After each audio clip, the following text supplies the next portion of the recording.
Saudara sekalian yang terkasih dalam Yesus Kristus, ada dua pintu. Keduanya bernama pintu hati.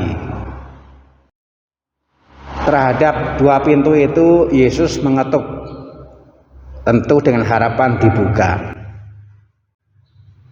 Kepada pintu hati yang pertama, Yesus terus-menerus mengetuk, tetapi pintunya nggak pernah dibuka. Karena nggak pernah dibuka, maka Yesus hanya ada di luar terus. Sementara pintu yang kedua, setelah diketuk oleh Yesus, kemudian pintunya dibuka. Karena pintunya dibuka, maka Yesus bisa masuk dalam hati orang yang mempunyai rumah itu.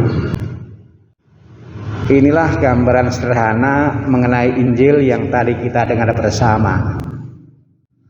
Kepada orang-orang Yahudi, sebenarnya Yesus sudah secara bertubi-tubi memberikan pengajaran, entah dengan lisan maupun dengan hal-hal atau pekerjaan-pekerjaan yang dilakukan oleh Yesus.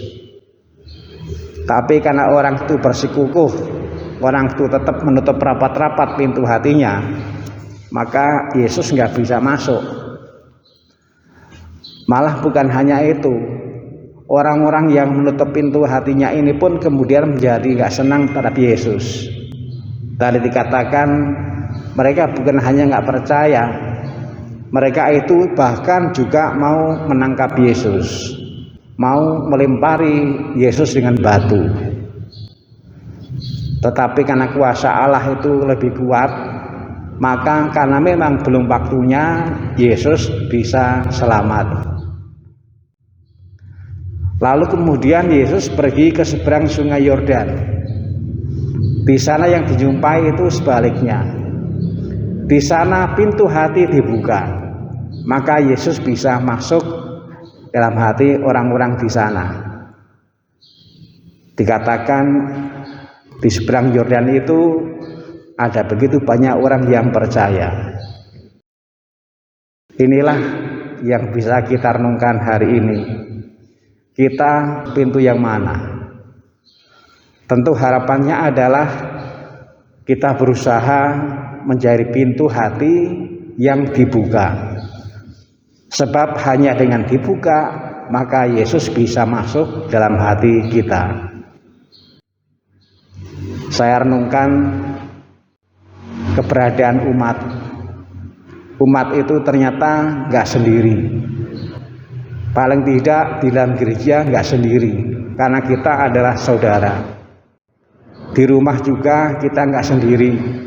Kalau secara fisik sendiri, juga masih ada hubungan batin dengan anak-anaknya yang tinggalnya tidak di rumah itu. Pak Endar itu anak-anaknya sudah di rumah masing-masing, tapi hati masih bersama. Jadi inilah yang terjadi, kita hidup dalam kebersamaan. Maka sungguh indah kalau juga kita renungkan bagaimana kita merawat supaya pintu hati yang terbuka, yang karenanya Yesus bisa masuk dalam hati, itu bukan urusan masing-masing, tapi itu urusan bersama. Tadi malam saya lihat-lihat gambar. Saya tuh lama merenungkan gambar yang sederhana.